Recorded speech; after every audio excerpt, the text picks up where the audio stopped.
கர்த்தருடைய பரிசுத்த நாமம் மகிமைப்படுவதாக. உங்களை இந்த வேத பாட வகுப்புல சந்திக்கிறதுல நான் மிகுந்த மகிழ்ச்சி அடைகிறேன். தேவன் இந்த நேரத்தை நமக்கு கொடுத்திருக்கிறாரு. நம்ம எல்லாம் சேர்ந்து பாடங்களை படிக்கும்படிக்கு உங்களோட சேர்ந்து நானும் கத்துக்கிறேன், படிச்சுக்கிறேன். நீங்க முடிஞ்சிச்சுன்னா நடுவில் என்ன பண்ணுங்க, உங்களுடைய சந்தேகங்கள் இருந்தா நீங்க என்ன பண்ணலாம், கேட்கலாம் தாராளமா. சரிங்களா உங்களுக்கு? சரி, ரைட். இன்னைக்கு நம்ம படிக்க போற பாடத்தினுடைய தலைப்பு என்னன்னா தேவத்துவம். என்ன பாடம் படிக்க போறோம்? தேவத்துவம் அப்படிங்கிற தலைப்பின் கீழாக இன்றைக்கான பாடத்தை நாம் படிக்க போறோம்.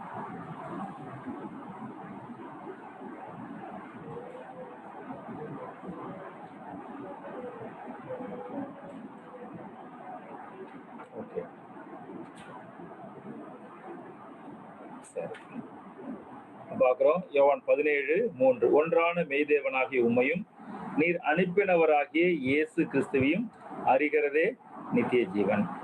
ஏன் தேவனை அறியணும்? ஏன்னா தேவனை அறிவதே நித்திய ஜீவன். தேவனை அறியறது தான் நித்திய ஜீவன். தேவனை அறியும் போது நம்ம என்ன பண்றோம்? திடன் கொண்டு அவரை போல நம்ம என்ன பண்றோம்? மாற ஆரம்பிச்சிடுறோம். எந்த அளவுக்கு நம்ம தேவனை அறிகிறோமோ அந்த அளவுக்கு நம்முடைய வாழ்க்கை முறை என்ன பண்ண ஆரம்பிச்சிடும்? மாற ஆரம்பிச்சிடும். இன்னும் வசனத்தை நம்ம வாசிக்கிறோம்.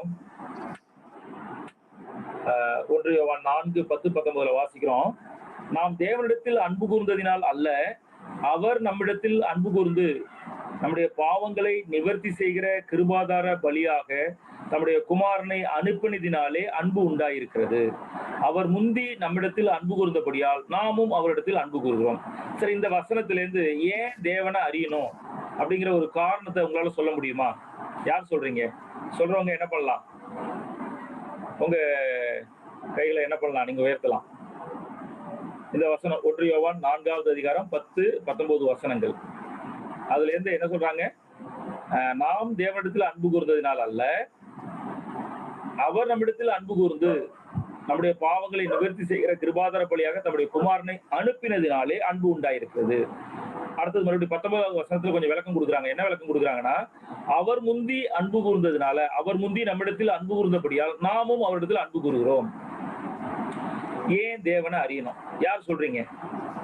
இந்த வசனத்திலிருந்து 1 யோவான் 4வது அதிகாரம் 10-19 வசனத்திலிருந்து ஏன் தேவனை அறிய வேண்டும் அப்படிங்கிற கேள்விக்கான பதிலை யாராவது சொல்ல முடியுமா? சூசன் சிஸ்டர் சொல்ல முடியுமா? பாவங்களை நிவர்த்தி செய்கிற கிருபாதார பலியாக குமாரன் அனுப்பினதுனால. ஏன் தேவனை அறியணும்? ஏன் அறியறதுனால நன்மை என்ன? அறிந்தா நம்ம என்ன செய்வோம்? அன்பு கூறுவோம். Very good, super. அங்க பாத்தீங்கன்னா தேவனை நம்ம எந்த அளவுக்கு அவர் நமக்காக என்ன பண்ணிருக்காரு? நம்ம இடத்துல அன்பு கூர்ந்தாரு. நம்ம பாவங்களை நிவர்த்தி செய்யறதுக்காக அவர் தன் ஜீவனையே கொடுத்திருக்கிறாரு. அப்ப தேவனுடைய பார்வையில நம்ம எவ்வளவு ஒரு அன்புக்குரியவர்களா இருக்கிறோம். தேவன் நம்மளை எவ்வளவு நேசிக்கிறாரு. இப்படிலாம் நம்ம தேவனை அறிஞ்சோம்னா, தேவனுடைய அன்பை நாம் அறிந்து கொண்டால் நம்ம என்ன பண்ணுவோம்? அவர்கிட்ட அன்பு கூறுவோம். அப்ப தேவனை நேசிக்கணும்னா என்ன அவசியம்? தேவனை நேசிக்கணும்னா எது அவசியம்? தேவன் எவ்வளவு அன்பானவர் அப்படிங்கறத நம்ம தெரிஞ்சுக்கிறது அவசியம். தேவன் எவ்வளவு அன்பானவர் நம்ம தெரிஞ்சுக்கிறோமோ அவ்வளவாய் நம்ம என்ன பண்ணுவோம்? தேவனை அன்பு செய்வோம். சீக்ரெட் புரிஞ்சிருச்சா உங்களுக்கு? சாலமோன் பிரதர், புரிஞ்சிச்சா உங்களுக்கு? புரியுது பாஸ்டர். அன்பு உண்டாக்குற ரகசியம் என்னன்னு தெரிஞ்சிருச்சா? புரியுது பாஸ்டர். அன்பு உண்டாக்குற ரகசியம் என்ன? ஒருவேளை நம் தேவனை நேசிக்கும். உங்க வீட்டுக்கு சொல்றேன். உங்க வீட்டுல உங்க மனைவி உங்க பேர்ல அன்பா இருக்கணும் அப்படின்னா நீங்க என்ன செய்யணும்? அவங்கள அன்பு வைக்கணும். நீங்க எந்த அளவுக்கு அன்பா இருக்கிறீங்களோ அந்த அளவுக்கு அவங்க உங்க பேர்ல அன்பா இருப்பாங்க. அது போல சகோதரி சாலமோன் அன்பா இருக்கணும்னா சகோதரி என்ன செய்யணும்? அவங்க அன்பா இருக்கணும். பாருங்க, அன்புதான் அன்பை உண்டாக்கும். எதுதான் அன்பை உண்டாக்கும்? இப்ப அவங்க நம்மள்ட்ட வம்பா இருக்கிறாங்க, ஆனாலும் நம்ம தொடர்ந்து அன்பா இருந்தா அந்த அன்பு என்ன பண்ணிடும்? அன்பை உண்டாக்கும். பாருங்க, நம்ம அப்படித்தானே இருக்கிறோம். நம்ம என்ன பண்றோம்? தேவனுக்கு எதிர்த்து நிற்கிறவரா இருக்கிறோம். தேவனுடைய வார்த்தைக்கு கீழ்ப்படியாம இருக்கிறோம். அப்படிலாம் நம்ம இருக்கிறோம். ஆனாலும் தேவன் என்ன பண்றாரு? நம்ம பேர்ல அன்பா இருக்கிறாரு, நம்முடைய தேவைகளை சந்திக்கிறாரு, நம்ம பாவிகளா இருக்கும் போதே நம்மளை நேசிக்கிறாரு, நம்ம அவருக்கு எதிரியா இருக்கும்போது நம்முடைய ஜீவனை கொடுக்கிறாரு. ஓ, தேவன் எவ்வளவு அன்பானவர்! இந்த அன்பை நம்ம என்ன பண்றோம்? உணர்றோம். இந்த அன்பை நம்ம புரிஞ்சிக்கும் போது நம்ம அவரை என்ன பண்ண ஆரம்பிச்சிடுறோம்? அன்பு செலுத்த ஆரம்பித்து விடுகிறோம். அப்ப அன்புதான் அன்பை உண்டாக்கும். ஏன் தேவனை அறியணும்? தேவன் எவ்வளவு அன்பானவர்னு நம்ம எந்த அளவுக்கு உணர்றோமோ அந்த அளவுக்கு நம்ம என்ன பண்ணுவோம்? தேவன்கிட்ட அன்பு கூறுவோம். உதாரணமா பாருங்களேன், ஏன் நம்ம பெற்றோர்கிட்ட அன்பு கூறுறோம்? குழந்தைங்க ஏன் பெற்றோர்கிட்ட அன்பு கூறுகிறது? ஏன்னா பெற்றோர் என்ன பண்றாங்க? குழந்தைய பாதுகாக்கிறாங்க, தாளாட்டுறாங்க, பால் ஊட்டுறாங்க, அரவணைக்கிறாங்க. இப்படி பெற்றோர் குழந்தைகள் பேர்ல அன்பு காட்ட அந்த குழந்தைக்கு பெற்றோர் பேர்ல அன்பு வந்துருச்சு. அவ்வளவுதான். அப்ப அன்புதான் அன்பை உண்டாக்க முடியும். எந்த அளவுக்கு? அதனாலதான் வசனம் சொல்லும், கர்த்தர் நல்லவர் என்பதை ருசித்து பாருங்கள். கர்த்தர் நல்லவர்ங்கிறத ருசிச்சு பாருங்க அப்படின்னு சொல்லி வேத வாக்கியம் சொல்லுது. அவர் எவ்வளவு நல்லவர்ங்கிறத நம்ம புரிந்து கொள்வது அவசியம்.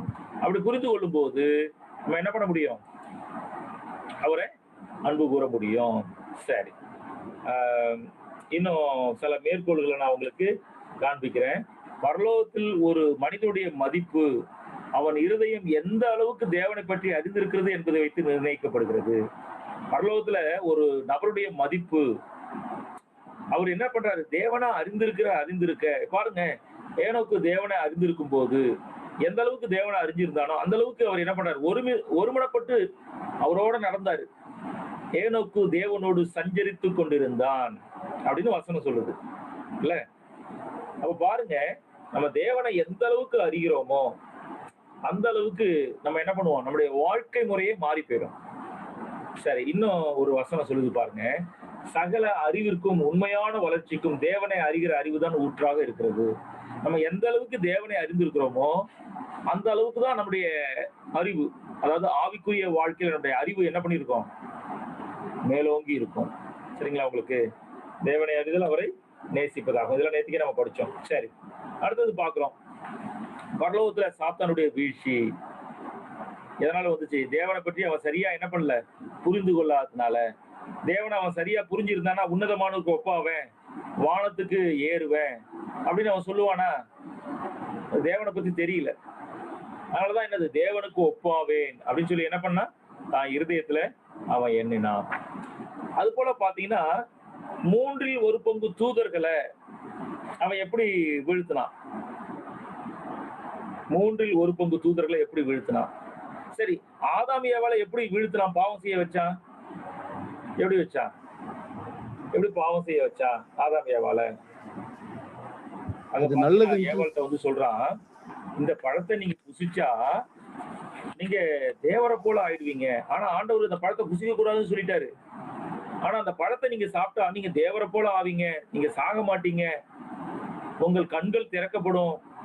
அப்படின்னா என்ன சொல்ல வரான்னா, ஆண்டவர் உங்களுக்கு நீங்க நன்மையை பெற்றுக்கொள்ள கூடாது, நீங்க எங்க தேவரை போல ஆயிடக்கூடாதுங்கிறதுக்காக இந்த பழத்தை சாப்பிட வேணாம்னு சொல்லிட்டாருங்க. அவர் சுயநலவாதி, சரியான சுயநலவாதி. உங்க நலன் பேர்ல அவருக்கு அக்கறை இல்ல அப்படின்னு சொல்லி என்ன பண்றான்? ஏவாள்கிட்ட சொன்னான். அப்ப ஏவாள், ஓ அப்படியா அப்படின்னு சொல்லிட்டு தான் அந்த பழத்தை வாங்கி சாப்பிட்டாங்க. உள்ளபடியே என்ன ஆயிடுச்சு? எல்லாத்தையும் இழந்து போயிட்டாங்க. அப்ப கடவுளை பத்தி அவன் தவறா சொல்லி கொடுத்துதான் ஆதாம் ஏவாளை வீழ்த்தினான், பாவம் செய்ய வச்சான். அது போலதான் பரலோகத்திலையும் இன்னைய வரைக்கும் நம்ம காதுலயும் வந்து சொல்லிக்கிட்டே இருக்கிறானா இல்லையா? ஆண்டவர் நம்ம பேர்ல அக்கறையா இல்ல, ஆண்டவர் என்ன பண்றாரு? நம்மள தேவையில்லாம தண்டிக்கிறாரு, ஏன் இப்படி பண்றாரு? இப்படி பண்ணாம இருந்திருக்கலாம்ல, அப்படி பண்ணாம இருக்கலாமே. ஏதோ ஆண்டவர் தப்பு பண்றது போலயும், ஆண்டவர் சரியா அவரு இப்படி செஞ்சிருக்கலாமே சொல்லி ஆண்டவருக்கு ஆலோசனைக்காரனா இருக்க பாக்குறோம். அவரு ஆலோசனையில் பெரியவர். ஆனா நிறைய நேரம் நம்ம என்ன பண்ணிடுறோம்? என் வாழ்க்கையில இப்படி நடந்தா நல்லா இருந்திருக்கும், இப்படி செஞ்சிருந்தா நல்லா இருந்திருக்கும், ஏன் ஆண்டவர் இதை செய்யல அப்படின்னு நம்ம கேள்வி கேட்கிறோம். ஆனா ஒன்ன புரிஞ்சுக்கணும், அவர் ஆலோசனையில் பெரியவர், சர்வ ஞானம் உள்ளவர். அவர் நம்ம பேரில் நினைத்திருக்கிற நினைவெல்லாம் அறிவேன், அது தீமைக்கு அல்ல சமாதானத்துக்கு ஏதுவான நினைவுகள். அப்ப நம்ம பேர்ல நினைச்சிருக்கிற எல்லா நினைவுகளும் சமாதானத்துக்கு ஏதுவானது. அப்படிப்பட்ட ஒரு தேவனை நாம் தொழுது கொண்டிருக்கிறோம் அப்படின்னு நம்ம புரிஞ்சுக்கிட்டோம்னா நம்ம என்ன தெரியுமா சொல்லுவோம்? கர்த்தரை தேடுகிறவருக்கு சகலமும் நன்மைக்கு எதுவாய் அமைகிறது. கர்த்தர் என்னுடைய வாழ்க்கையில் நன்மையை தான் செய்வாரு அப்படின்னு நம்ம என்ன பண்ணுவோம்? நம்பிக்கையா இருப்போம், முறுமுறுக்க மாட்டோம். கர்த்தரை தேடுகிறவருக்கு ஒரு நன்மையும் குறைவுபடாது. இதெல்லாம் நம்ம நம்புவோம். ஒரு நன்மையும் குறைவுபடாதுப்பா. நான் இப்ப எனக்கு ஒண்ணு கிடைக்கலையா, கர்த்தருக்கு ஸ்தோத்திரம், அது நல்லதுதான்.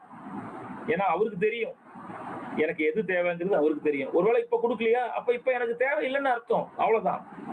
நான் ஜெபம் பண்றேன், என் ஜெபத்துக்கு பதில் கிடைக்கலையா, அதுதான் பதில், அவ்வளவுதான். நான் நம்புறேன். அவர் எனக்கு ஏதோ அவர் சொல்றாரு, பொல்லாதவராகி நீங்கள் உங்கள் பிள்ளைகளுக்கு நல்ல ஈவை கொடுக்க அறிந்திருக்கும் போது பரமபிதா தமிழத்தில் வேண்டிக் கொள்கிறவருக்கு நல்ல ஈவை கொடுப்பது அதிக நிச்சயம் அல்லவா?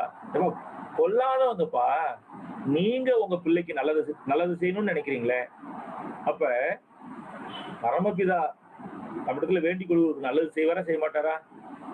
செய்வார்ல. அப்ப நம்ம தேவனை அறிஞ்சிருந்தோம்னா அவருடைய வழி நடத்துதல நம்ம என்ன பண்ண மாட்டோம். அதனாலதான் விசுவாசிக்கிறவன் பதறான். விசுவாசிக்கிறவன் என்ன பண்ண மாட்டான்? பதற மாட்டான். ஐயோ ஐயோ என்னாச்சு, ஏதாச்சு, என்ன ஆகும், இப்படி ஆயிடுமோ அப்படி ஆயிடுமோ, பதற மாட்டான். ஏன்னா வரத்திலிருந்து கட்டளையிடப்படலன்னா என் பேர்ல உனக்கு ஒரு அதிகாரமும் கிடையாது. அவர் கட்டளை இடுறாரா, நான் ஏத்துக்கிறேன்பா. ஏன்னா அவர் கட்டளை இடுறாரா, அது என் நன்மைக்காக. அப்ப எவ்வளவு தைரியமா இருப்போம், எவ்வளவு சந்தோஷமா இருப்போம், இருப்போமா இருக்க மாட்டோமா? நான் சொல்றது சரிதானே? புரியுதா நான் சொல்றது? ஆகவே தேவனை அறிதல். பாவம் ஏன் வந்துச்சு? தேவனை அறியாதனால பாவம் வந்துச்சு. அப்ப மீட்பு என்ன பண்ணணும்? எந்த இடத்துல தேவனை அறியாம தவறு பண்ணாங்களோ அப்ப அதே இடத்துல இருந்து மீட்பு வரணும். தேவனை அறியாததுனால தவறு வந்துச்சுன்னா தேவனை அறிய செய்வதன் மூலமாக மீட்பை கொண்டு வர வேண்டும். இதுதான் என்னது? தேவனுடைய திட்டம். சரி அவங்களுக்கு? அப்ப தேவனை அறிந்து கொண்டாதான் நம்ம என்ன பண்ண முடியும்? மறுபடியும் நம்ம மீட்பின் பாதையில கொண்டு வர முடியும். தேவனை அறியாத வரைக்கும் சாத்தா வந்து என்ன பண்ணிடுவோம் நம்மள, ஏன் இந்த கட்டளைகள் பாரமானது, இதை ஏன் செய்யணும், ஏன் இப்படி செய்யக்கூடாதா அப்படின்னு சொல்லி அவன் என்ன பண்ணுவான், நம்மள்ட்ட கேட்டுக்கிட்டே இருப்பான். சரி, தேவனை அறிதல். தேவனை அறிதல்னா ரெண்டு விதம். ஒண்ணு, அவர் பாருங்களேன், அவர் படைக்கும் போது பாத்தீங்கன்னா நமது சாயலாக, நமது ரூபத்தின்படி.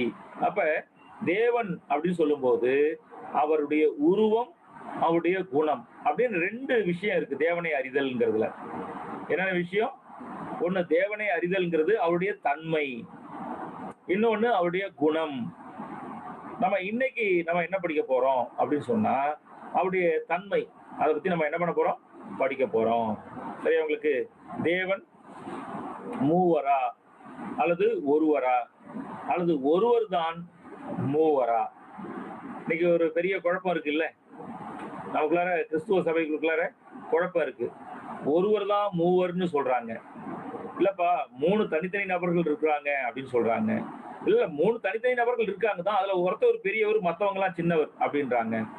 சிலர் என்ன பண்றாங்க, இல்ல பிதா கிறிஸ்து 2 பேர் தான் இருக்கிறாங்க, பரிசுத்தாவிங்கிற ஒருத்தர் கிடையாது, அவர் சும்மா பிதாவுடைய வல்லமை அப்படின்றாங்க. இப்படி நிறைய நம்பிக்கைகள் காணப்படுகிறது. பிதா பெரிய தெய்வம், இயேசு அவரால் படைக்கப்பட்டவர் அப்படின்னு நம்புறாங்க. இப்படி பல நம்பிக்கைகள் என்ன பத்தி இருக்கு, ஆண்டவரை பற்றி இருக்கிறது. இந்த நாள்ல நம்ம என்ன படிக்க போறோம்னா, தேவன் மூவரா ஒருவரா அல்லது ஒருவர் தான் மூவரா, இதெல்லாம் நம்ம என்ன பண்ண போறோம் இந்த நாள்ல நம்ம படிக்க போறோம். சரி, நம்ம கடகடன்னு படிப்போம், ஜெபத்தோட படிப்போம். ரைட். வேதம் தேவனை பற்றி என்ன சொல்லுகிறது? வேதம் தேவனை பற்றி என்ன என்ன சொல்லுகிறது? சரி, உபாகமம் 6:4. இஸ்ரவேலே கேள், நம்முடைய தேவனாகிய கர்த்தர் ஒருவரே கர்த்தர். இஸ்ரவேலே கேள், நம்முடைய தேவனாகிய கர்த்தர் ஒருவரே கர்த்தர். அப்ப கர்த்தர் ஒருவரே அப்படின்னு சொல்லி வேதாகமும் சொல்லுது. இன்னும் மத்தேயு 4:10 வாசிக்கும் போது, உன் தேவனாகிய கர்த்தரை பணிந்து கொண்டு அவர் ஒருவருக்கே ஆராதனை செய்வாயாக. அப்ப தேவன் ஒருவரே அப்படின்னு சொல்லி இங்க அடுத்த வசனங்களை வாசிக்கிறோம்.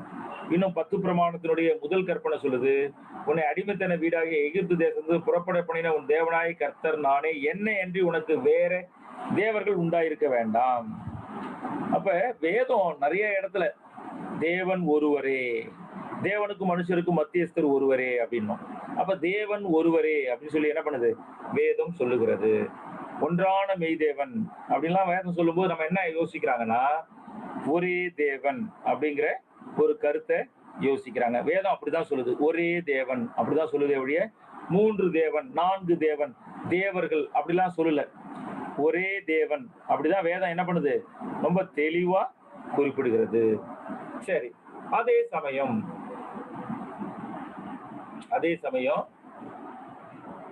நான் பேசுறது கேக்குதா? தெளிவா கேட்டுட்டு இருக்கா? நான் பேசுறது தெளிவா கேக்குதா? நெட் கொஞ்சம் ஏதோ கட்டாயி வருதா? பிரேக் ஆகுது கேக்குது பிரதர். பிரேக். ஓகே, கேக்குது பிரதர்.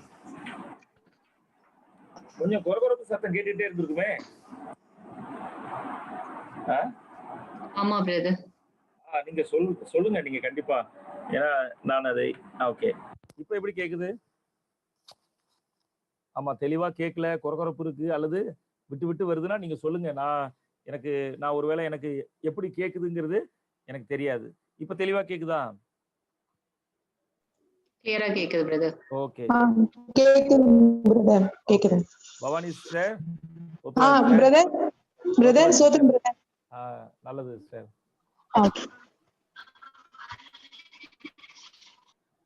ஓகே, அப்ப வேதம் என்ன சொல்லுது? ஒரே தேவன் அப்படின்னு சொல்லி ரொம்ப தெளிவாக வேதாகமம் சொல்லுகிறது. அதே சமயம் வேதாகமத்துல பாத்தீங்கன்னா 3 தனித்தனி நபர்கள் இருப்பதை வேதாகமம் என்ன பண்ணுது அதையும் ரொம்ப உறுதியா சொல்லுது. யோவான் 14வது அதிகாரம் 16வது வசனத்துல வாசிக்கும் போது, நான் பிதாவை வேண்டிக் கொள்ளுவேன், அப்பொழுது என்றென்றைக்கும் உங்களோடு கூட இருக்கும்படி சத்திய ஆவியாகிய வேறொரு தேற்றவாளனை அவர் உங்களுக்கு தந்தருளுவார். எத்தனை பேர் இருக்கிறாங்க இங்க? எத்தனை பேர் இருக்கிறாங்க? நான் அப்படின்னு யாரு சொல்றா? இயேசு கிறிஸ்து சொல்றாரு. நான் பிதாவை வேண்டிக் கொள்வேன். பிதா யாரு? இவர் பிதாங்கிற இன்னொருத்தவரை வேண்டிக்கிறாரு. எதுக்காக வேண்டிக்கிறாரு? என்னத்துக்காக வேண்டிக்கிறாரு? நீங்க பதில் கொடுக்கலாம். நம்ம இது ஒரு வேத பாட வகுப்பு. பிரசங்கம்னா தான் அமைதியா இருக்கணும். வேறொரு தேற்றவாளன்.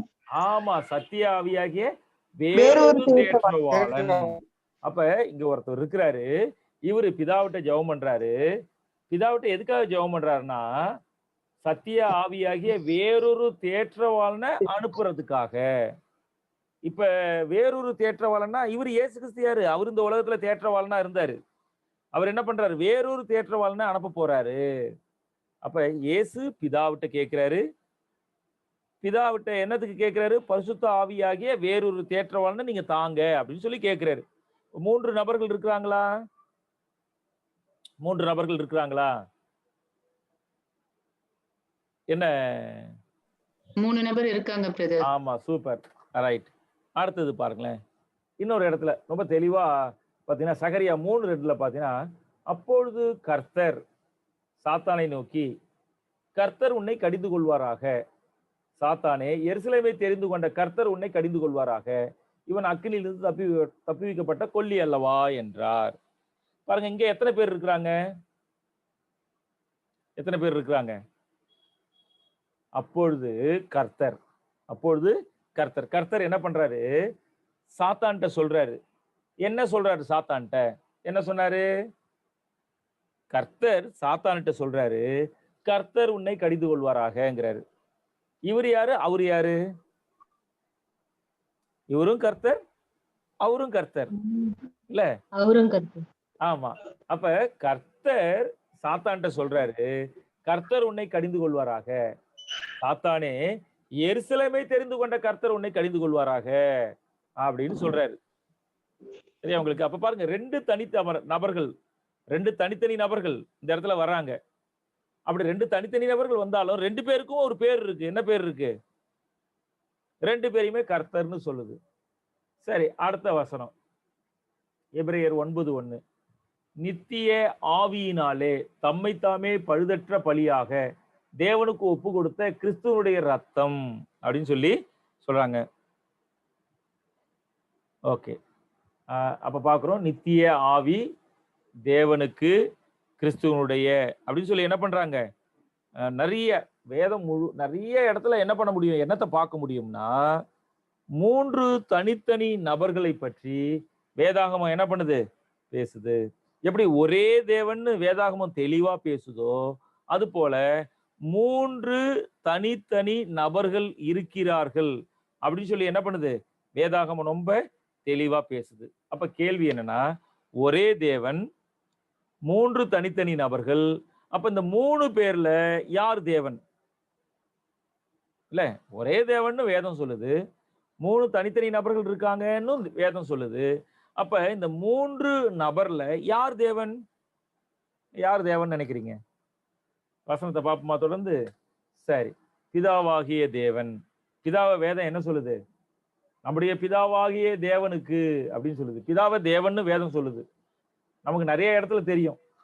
திக்கற்ற பிள்ளைகளுக்கும் விதவைகள் படுகிற உபத்திரவத்திலே அவர்களை விசாரிக்கிறதும் உலகத்தால் கரைபடாதபடிக்கு தன்னை காத்து கொள்ளுகிறதுமே பிதாவாகிய தேவனுக்கு முன்பாக மாசில்லா சுத்த பக்தியா இருக்கிறது.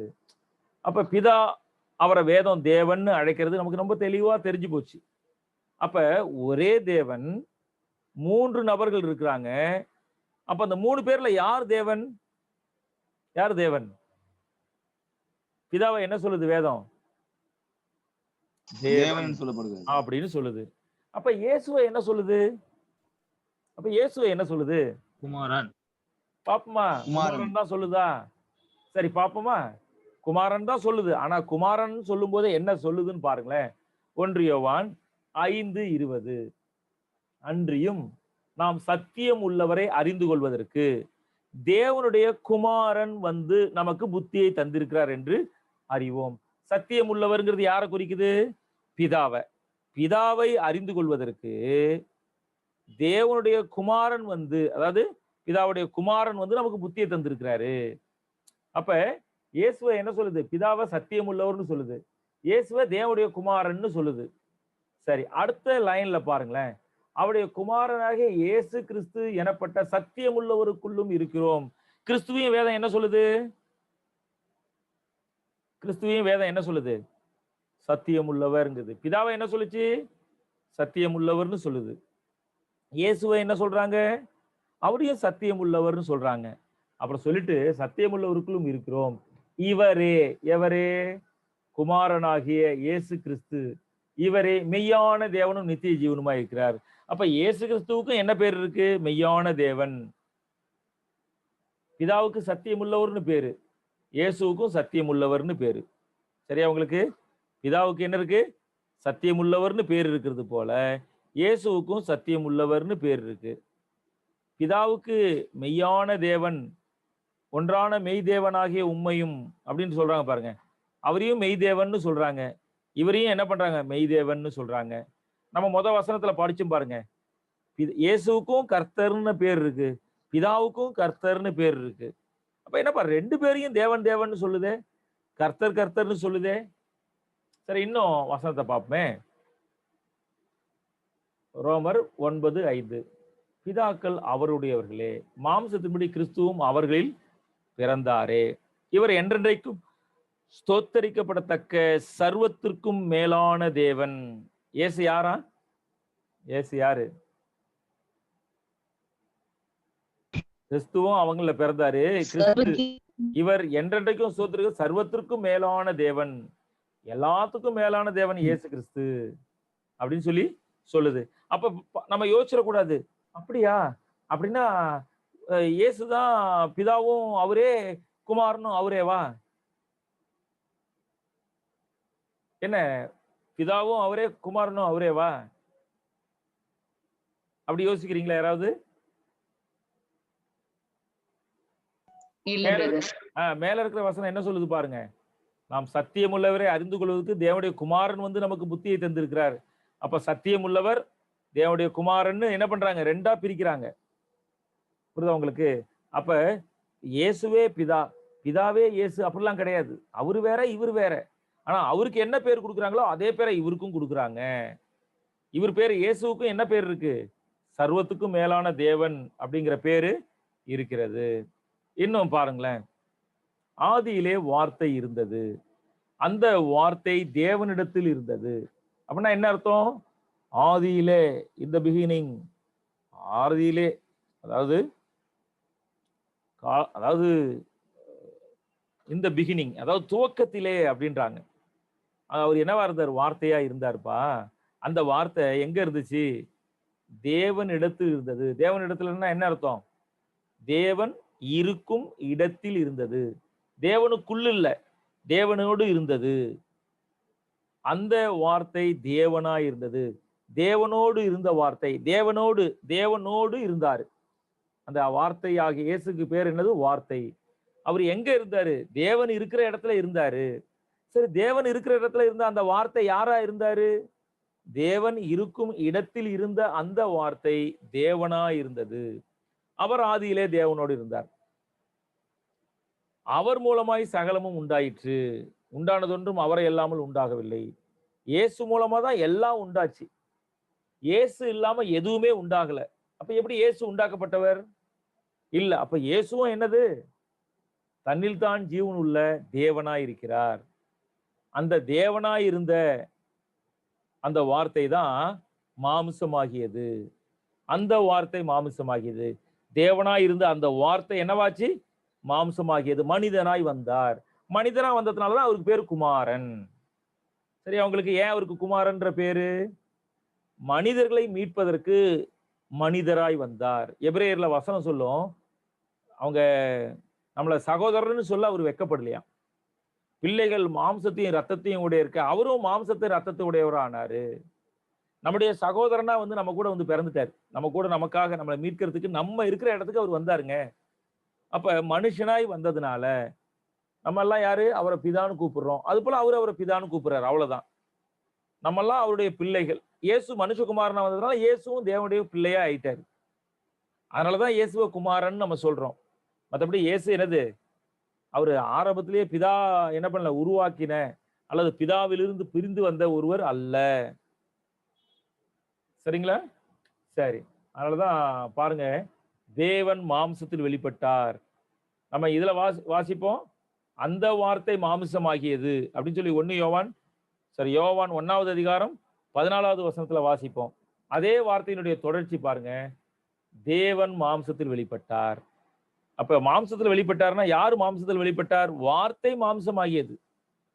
தேவனோடு இருந்த வார்த்தை மாம்சமாகியது. அதனாலதான் அவரை என்ன சொல்றாங்க பாருங்க, நாம் நம்பி இருக்கிற ஆனந்த பாக்கியத்திற்கும் மகாதேவனும் நமது இரட்சகருமாகிய இயேசு கிறிஸ்து. அப்ப இயேசு கிறிஸ்துவ என்ன சொல்றாங்க? என்னன்னு சொல்றாங்க? மகாதேவன். இயேசுவ மகாதேவன் அப்படின்னு சொல்லி அவங்க சொல்றாங்க. சரி,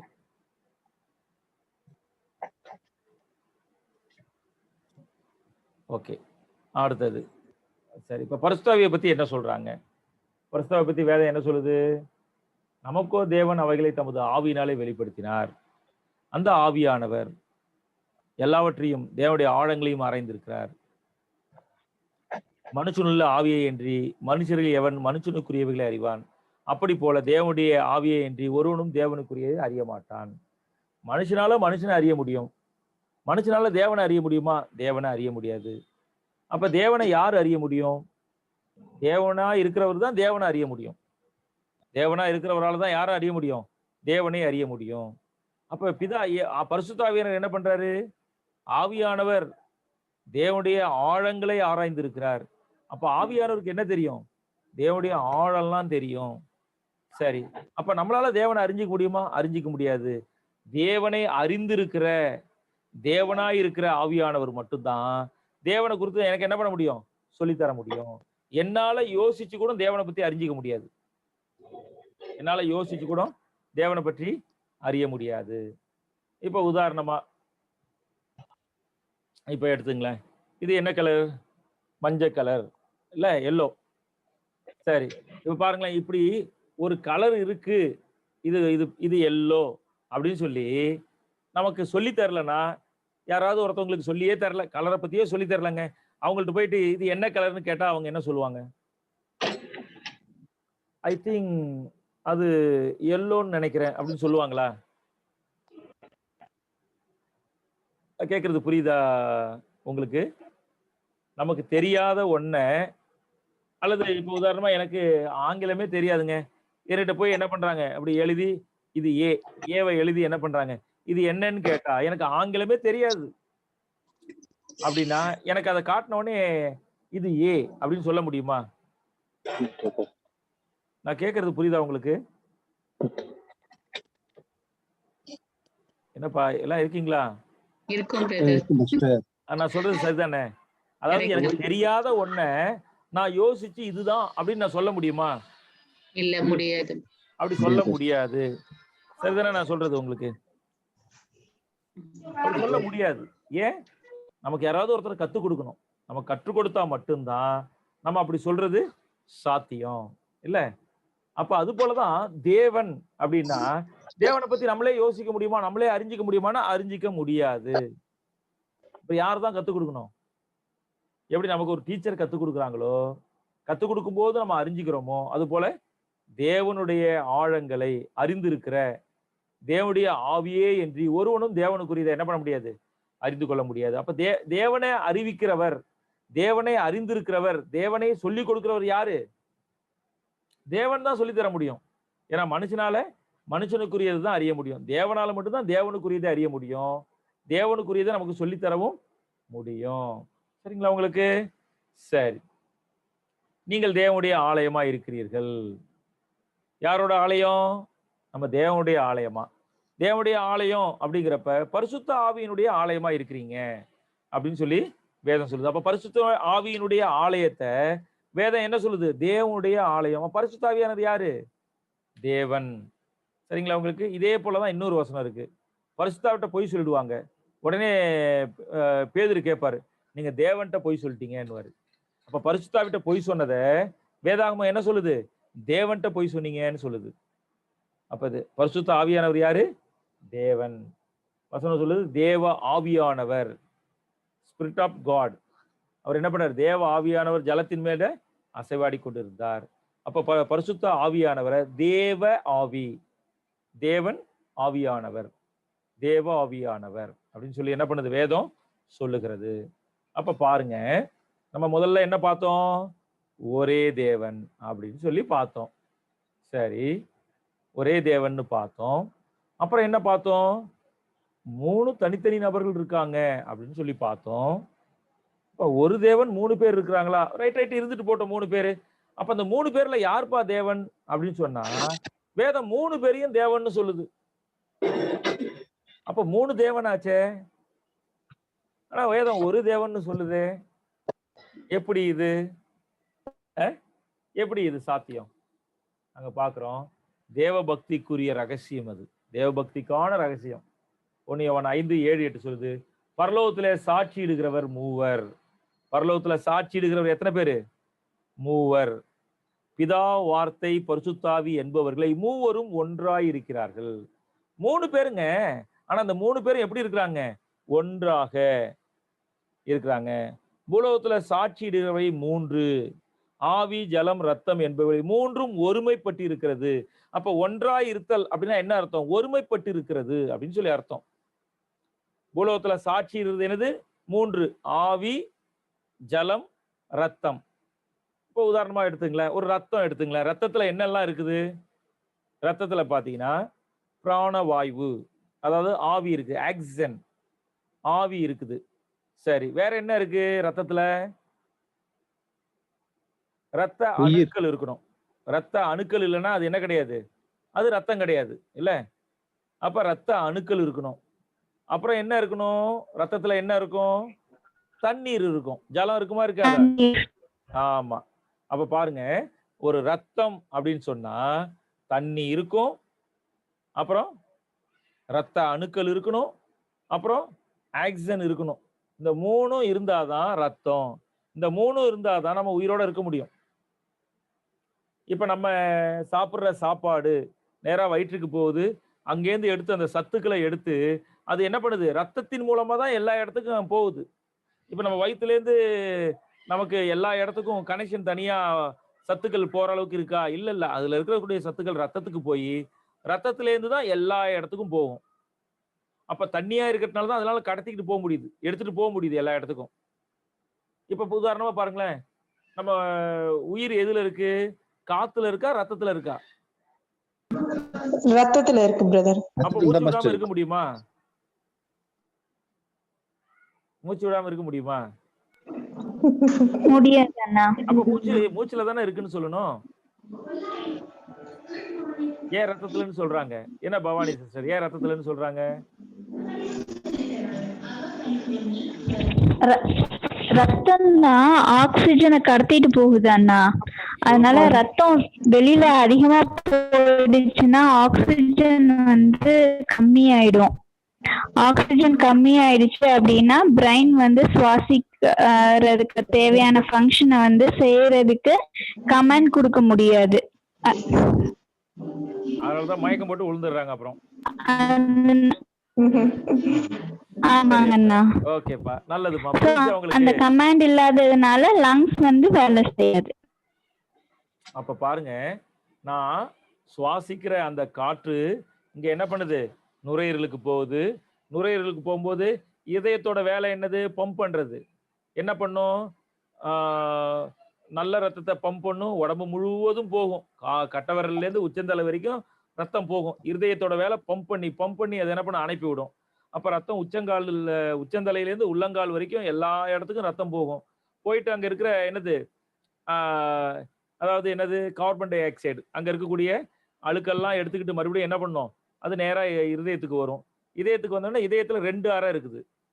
ஒரு அறை நல்ல ரத்தம் இருக்கக்கூடியது, இன்னொரு அறை இந்த கெட்ட ரத்தம் வரும். அந்த கெட்ட ரத்தம் வரும்போது அதை பம்ப் பண்ணும். அதனாலதான் பாருங்க, லப் டப் ஒன்னு அழுத்தும் போது ஒன்னு என்ன பண்ண, ரத்தம் உள்ளார போன உடனே மேல போன உடனே மூடிக்கும். அந்த ஒரு நாள் நம்ம என்ன பண்ணுவோம், இதை பத்தி படிக்கணும்னா வேற ஒரு நாள் நம்ம படிப்போம். சரி, இப்ப அந்த ரத்தம் என்ன பண்ணுது? அந்த கெட்ட ரத்தத்தை பம்ப் பண்ணு எங்க அனுப்புது? கெட்ட ரத்தத்தை பம்ப் பண்ணி எங்க அனுப்பும்? நுரையீரலுக்கு அனுப்பும். நுரையீரலுக்கு வந்த உடனே அதுல இருக்கக்கூடிய கார்பன் டை ஆக்சைடை என்ன பண்ணும்? நுரையீரல் கார்பன் டை ஆக்சைடை எடுத்துட்டு அங்க என்ன பண்ணிடும்? ஆக்சிஜனை கொடுக்கும். அதுல நம்ம சுவாசிக்கிறோம் பாருங்க, உள்ளார ஆக்சிஜன் போன உடனே ஆக்சிஜன் எடுத்து ரத்தத்துல அனுப்பிட்டு ரத்தத்துல இருக்கிற கார்பன் டை ஆக்சைடை எடுத்துரும். கார்பன் டை ஆக்சைடை நம்ம வெளியில சுவாசத்துல வெளியில விட்டுறோம். அதுதான் நடக்குது. ஒரு தடவை மூச்சு உள்ளார போகும்போது உள்ளார போயிட்டு நுரையீரல் என்ன பண்ணுது? ரத்தத்துல ஆக்சிஜனை கொடுத்துருது. ரத்தத்துல இருக்கிற கார்பன் டை ஆக்சைடை எடுத்து வெளியில அனுப்பி விட்டுருது. எவ்வளவு வேலை நடக்குது பாருங்க. நான் பிரமிக்கத்தக்க அதிசயமாய் ஆச்சரியமாய் உண்டாக்கப்பட்டிருக்கிறோன்னு அதனாலதான் சங்கீதக்காரன் ஆச்சரியப்பட்டு பாடுறாரு, துதிக்கிறாரு. இப்ப நல்ல ரத்தம் மறுபடியும் என்ன பண்ணுது? இதயத்துக்கு போகுது. இதயம் பம்ப் பண்ணி நல்ல ரத்தத்தை உடம்பு முழுவதும் அனுப்புது. இப்ப சொல்லுங்க, ரத்தத்தின் மூலமா தான் எது போகுது? ஆக்சிஜன், பிராணவாயு போகுது. அப்ப ரத்தத்துல என்ன இருக்கு? பிராணவாயு இருக்குது. ரத்தத்துல என்ன இருக்கு? தண்ணீர் இருக்கு. ரத்தத்துல என்ன இருக்கு? ரத்த அணுக்கள், வெள்ளை அணுக்கள், சிகப்பு அணுக்கள், அது போல என்னது? ரத்த அணுக்கள் இருக்கிறது. அப்ப 3 தனித்தனி பொருள் இருக்கா இல்லையா? 3 தனித்தனி பொருள் இருக்கா இல்லையா? தனி பொருள். அப்புறம் ரத்த அணுக்கள், அது ஒரு தனி பொருள். அப்புறம் வாயு, ஆக்சிஜன், பிராணவாயு, அது ஒரு தனி பொருள். அப்ப பாருங்க, ஆவி, ஜலம், ரத்தம், 3 திட, திரவ, வாயு, 3 விதமான பொருள் இருக்குது. ஆனா இந்த 3ம் இணைந்து என்ன பண்ணுது? இருக்கிறதுனால மனுஷன் உயிரோட இருக்கிறான். இந்த 3ம் இணைந்துதான் என்ன பண்ணுது? மனுஷன் உயிரோட இருக்கிறதுக்கு வேலை செய்யுது. அப்ப அதனாலதான் சொல்றாரு, ஆவி, ஜலம், ரத்தம் என்பவைகளே, இந்த 3ம் என்ன பண்ணுது? சாட்சி கொடுக்குது. 3ம் ஒருமைப்பட்டு இருக்கிறது. இந்த 3ம் ஒருமைப்பட்டு இருக்கு. அது போலதான் பரலோகத்துல பிதா, வார்த்தை, பரிசுத்த ஆவி, அப்படி 3 பேர் இருக்கிறாங்க. அந்த 3 பேரும் எப்படி இருக்கிறாங்க? ஒன்றாய் இருக்கிறார்கள். இப்ப பாருங்க, ஆவி, ஜலம், ரத்தம் சேர்ந்ததுதான் ரத்தம். ஆனா இதுக்கு என்ன பண்ணும்? ஒரே பேர் தான். என்ன பேரு? ரத்தம்னு ஒரே பேர் தான் கொடுக்குறாங்க. ரத்தம் அப்படின்னா அந்த ரத்தத்துல என்ன இருக்கணும்? என்ன இருந்தா ரத்தம்? அது அங்க இந்த 3 மூலக்கூறுகள் இருக்கணும். அதுதான் ரத்தத்தினுடைய ஒரு காரியமா இருக்கு. அது போல அதனாலதான் சொல்றாங்க, எவாஞ்சலிசம் அப்படிங்கிற ஒரு புஸ்தகத்துல ஒரு மேற்கோள் இருக்கு. பரலோகத்தில் ஒன்றாய் செயலாற்றுகிற மூவர் இருக்கிறார்கள். மாபெரும் இம்மூன்று வல்லமைகள், அதாவது நபர்கள், பிதா, குமாரன், பரிசுத்தாவி என்பவர்களே. உங்களுக்கு ரைட். அப்ப நம்ம வாசிக்கிறோம்.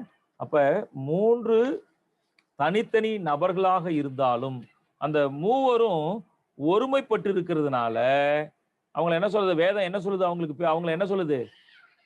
அவங்கள ஒரே தேவன் அப்படின்னு சொல்லி என்ன பண்ணுது? அழைக்கிறது. சரி, பாருங்க, அவங்களுடைய ஒற்றுமையை குறித்து வேதம் சொல்லுது பாருங்களேன். தேவத்துவம். யோவான் 17:11, நான் இனி உலகத்தில் இரேன், இவர்கள் உலகத்தில் இருக்கிறார்கள், நான் உம்மிடத்திற்கு வருகிறேன். பரிசுத்த பிதாவே, நீர் எனக்கு தந்தவைகள் நம்மை போல ஒன்றாய் இருக்கும்படி. எப்படி சொல்றாரு? நம்ம போல ஒன்றாய் இருக்கணும். அவரு வேற இவரு வேற, ஆனா சொல்றாரு நம்ம என்ன பண்ணோம்? நம்ம போல அவங்களும் ஒன்றாய் இருக்கணும். யோவான் 17:22, நாம் ஒன்றாய் இருக்கிறது போல அவர்கள் ஒன்றாய் இருக்கும்படி நீர் எனக்கு தந்த மகிமை நான் அவர்களுக்கு கொடுத்தேன். அப்ப நாம் ஒன்றாய் இருக்கிறது போல அப்படிங்கிறாரு. நம்ம போல ஒன்றாய் இருக்கணும், நம்ம ஒன்றாய் இருக்கிறது போல அப்படின்னு சொல்லி அங்க சொல்றாரு. அப்ப அங்க என்ன பார்க்கிறோம்? தேவத்துவம் என்பது ஒன்றாய் இருத்தல், ஒருமைப்பாட்டில் தேறி இருத்தல். யோவான் 17:23, என் கூட இருக்கீங்களா? கவனிச்சுட்டு வரீங்களா? உங்களுக்கு புரியுதா? புரியுதுங்க பிரதர். ஒருமைப்பாட்டில் அவர்கள் தேறினவராய் இருக்கும்படிக்கு என்னை நீர் அனுப்பினதையும் நீர் என்னில் அன்பாய் இருக்கிறது போல அவர்களிலும் அன்பாய் இருக்கிறதையும் உலகம் அறியும்படிக்கு நான் அவர்களிலும் நீர் என்னிலும் இருக்கும்படி வேண்டிக் கொள்கிறேன். அப்ப இதா நான் அவரிலும் அவர் என்னிலும் இருக்கிறாரு, அது போல நம்ம அவங்கள இருக்கணும்ன்றாரு. இப்ப பாருங்க, பிதா, வார்த்தை, பரிசுத்தாவி மூணு பேர் என்ன பண்றாங்க? ஒருமனப்பட்டு இருக்கிறதுனால ஒருமைப்பாட்டில் தேறி இருக்கிறதுனால வேதம் என்ன சொல்லுது? அவங்கள ஒரே தேவன் அப்படின்னு சொல்லி சொல்லுது. பாருங்க, அவங்களுக்குள்ள ஒரு ஏற்றத்தாழ்வு இல்லாத ஒரு நிலை. அவங்க தன்னில் தான் ஜீவன் உள்ளவர்கள். இவர் உயிரோட இருக்கிறதுக்கு பிதாவை சார்ந்து இருக்கல, பிதா ஏதாவது நன்மையை வேணுங்கிறதுனால இவரை சார்ந்து இருக்கல, அப்படிலாம் இல்லை. அவர்கள் தன்னில் தான் ஜீவன் உள்ளவர்கள், குணத்தில் பரிபூர்ணம் உள்ளவர்கள். நிறைய பேருக்கு எப்படின்னா, பிதா கோபக்காரரு, இயேசு அன்பானவர், அப்படி என்ன இருக்கா இல்லையா? இருக்கா யாருக்காவது? பிதா கொஞ்சம் கோபக்காரர் இருப்பா, இயேசு கொஞ்சம் அன்பானவர் அப்படி நினைக்கிறவங்களா யாராவது இங்க நினைக்கிறவங்க இருக்கீங்களா?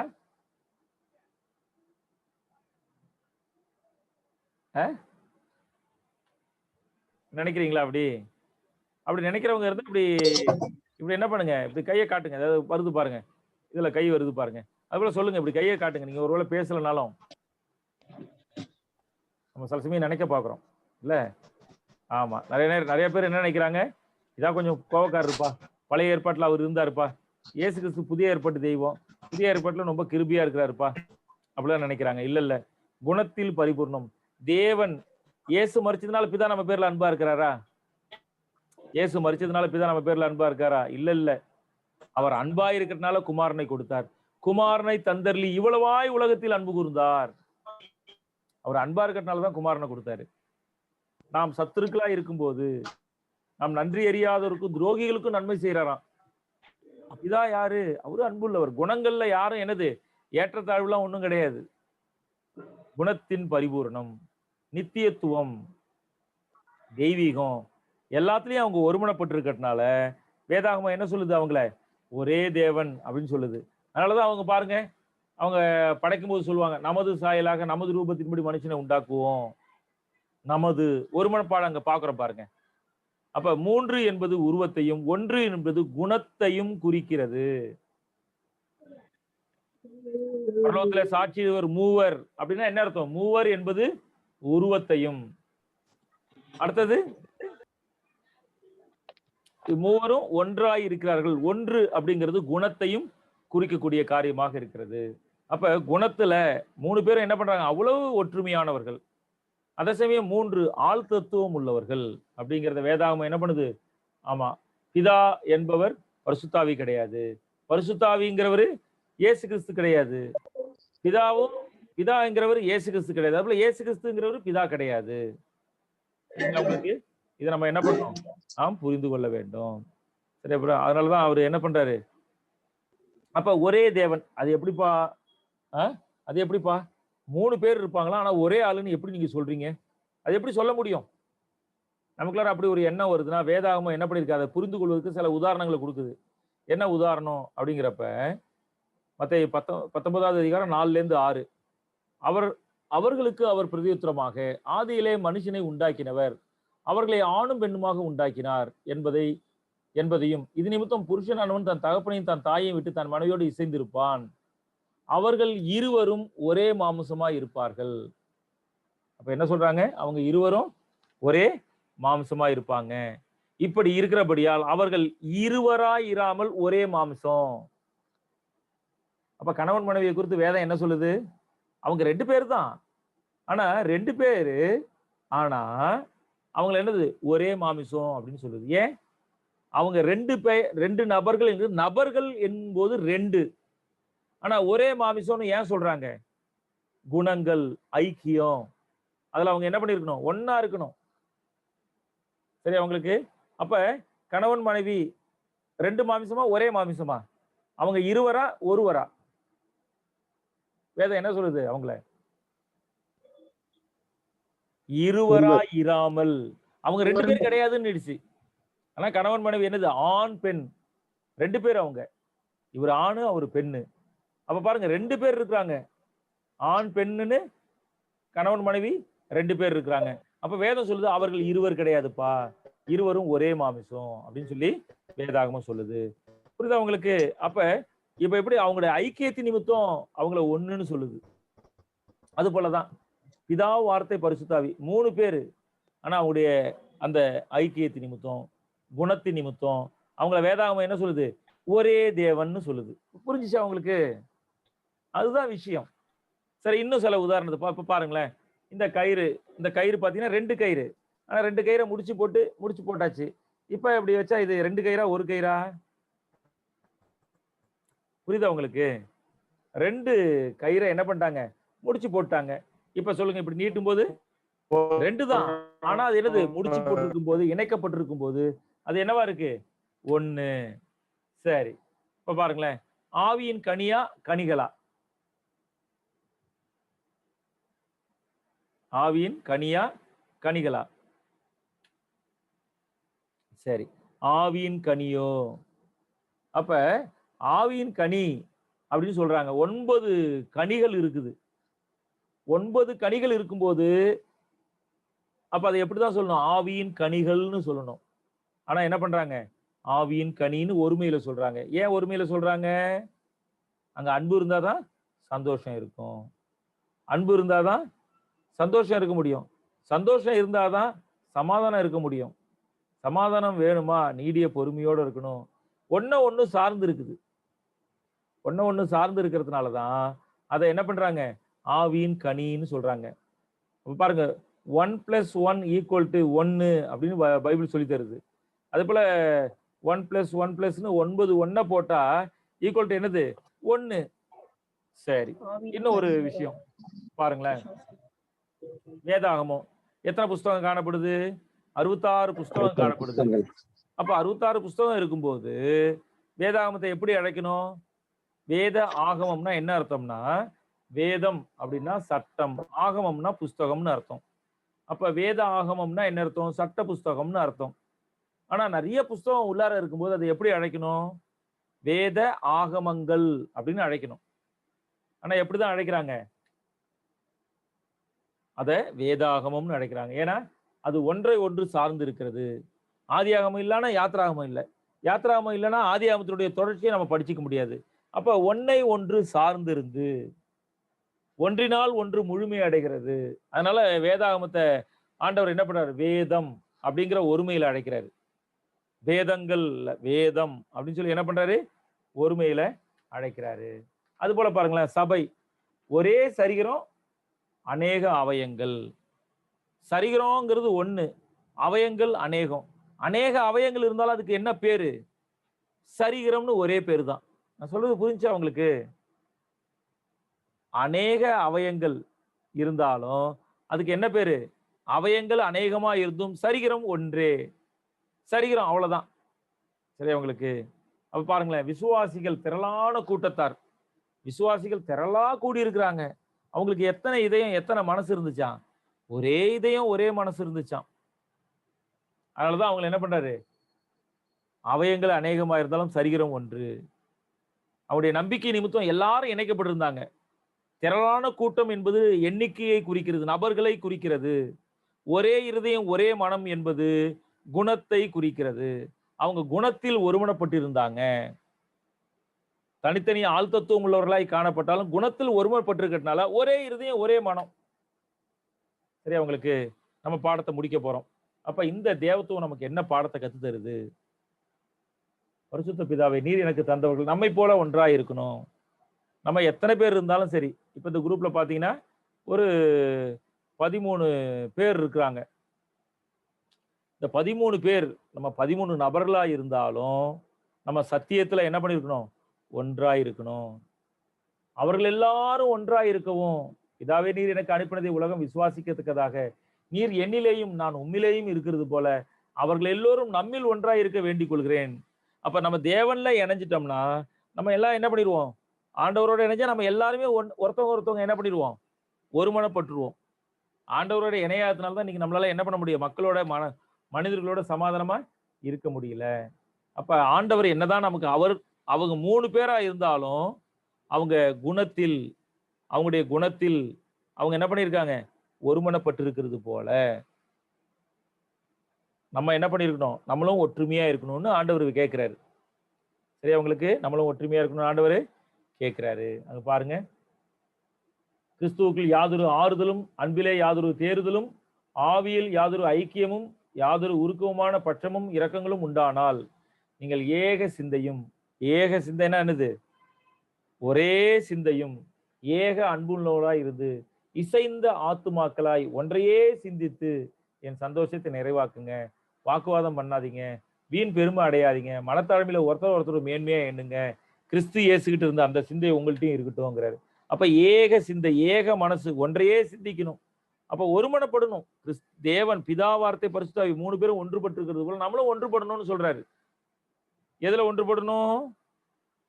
சத்தியத்துல, குணத்துல. எல்லாரும் அன்பா இருக்கணும், எல்லாரும் மன்னிக்கணும். இதுல நம்ம எல்லாரும் என்ன பண்ணிருக்கோம்? ஒன்றுபட்டு இருக்கணும். சரிங்களா? உங்களுக்கு திருடுறது தப்பு, ஆமா நம்ம எல்லாருமே ஒன்றுபட்டு இருக்கணும். ஆமா திருடுறது தப்பு ஒத்துக்கணும். அதெல்லாம் நல்லதுக்காக திருடலாம்ப்பா, அதெல்லாம் எல்லாம் யாரு தான் திருடாம இருக்கிறாங்க அப்படி நம்ம வாக்குவாதம் பண்ணக்கூடாது. நமக்குள்ளார ஒரே அந்த சத்தியம், ஆண்டவர் என்ன சொல்லியிருக்கிறாரோ அதுதான் சரி அப்படிங்கறத நம்ம என்ன பண்ண முடியும்? ஒருமனப்பட்டிருக்கணும். அப்படின்னா சத்தியத்தை அறிஞ்சாதான் இந்த ஒருமனப்பாடு வரும்.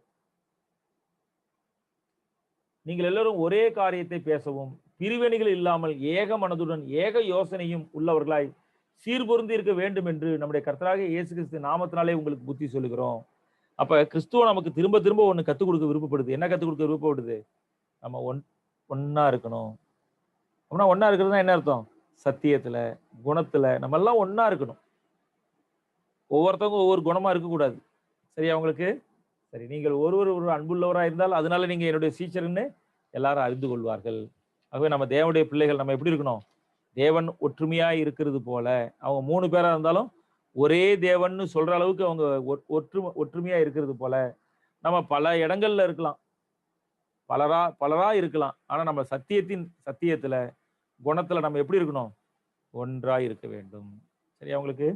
இதுதான் இந்த பாடத்துல இருந்து நம்ம கத்துக்கொண்ட பாடங்கள். வேற ஏதாவது விளக்கம் இருக்கா? கேள்விகள் இருக்கா?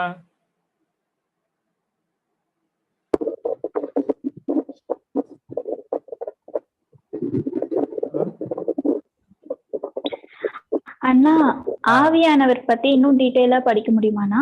ஆமா, நம்ம பின்னாடி படிக்கலாம்ப்பா. நம்ம கிட்டத்தட்ட 7 வகுப்புகள் இருக்குமா. ஆனா நம்ம அந்த அளவுக்கு இந்த வகுப்புல நம்ம ரொம்ப டீட்டெயிலா போறோமா தெரியல. இப்ப தேவத்துவத்தை படிச்சுட்டு இன்னும் சில விஷயங்களை படிச்சுட்டு நம்ம இதுல ஒரு 25 வகுப்புகள் தான் நான் நடத்தலாம்னு நினைச்சிட்டு இருக்கிறேன்.